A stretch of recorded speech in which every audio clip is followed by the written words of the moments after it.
So here we have the Ford Fiesta on a 66 plate. I'm going to start off by showing you around the outside of the car, and then we'll hop in and run through some controls on the inside. But from the outside you can see it's a 5-door car with alloy wheels. Let's start off inside the boot and then work our way around the rest of the car from there. As we approach the back of the car, you can see we've got plenty of boot space along with that 60-40 split folding rear seat should you wish to increase this space even further. Okay, so we're just going to work our way back round to the front of the car and then we'll hop in and run through some controls from there. But now that we've done a full circle of it, you can see it's in excellent condition the whole way round. Just briefly before we climb in, I think it's well worth seeing the interior from this exterior point of view. There's plenty to run through on the dashboard, so let's hop in and we'll do that now.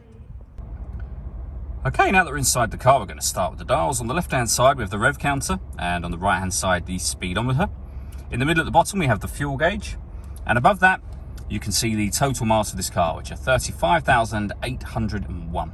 You can change the information that's displayed there by using a button on the end of the indicator stalk for various bits of trip computer and fuel economy information, eventually back round to the beginning again.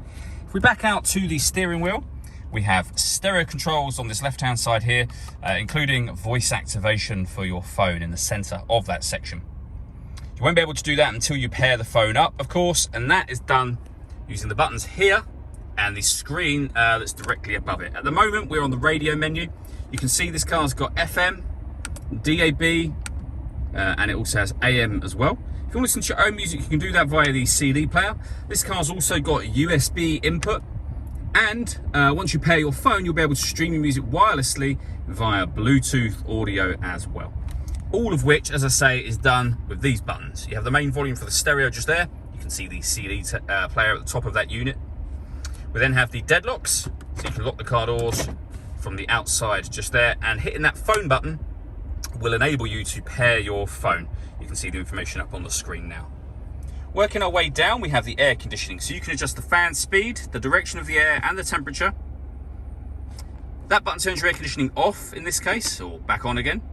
You can recirculate the air that's in the car. That's a great way of heating it up or cooling it down quickly depending on the temperature you set over here. And you can override that simply by turning it off again if you wish to.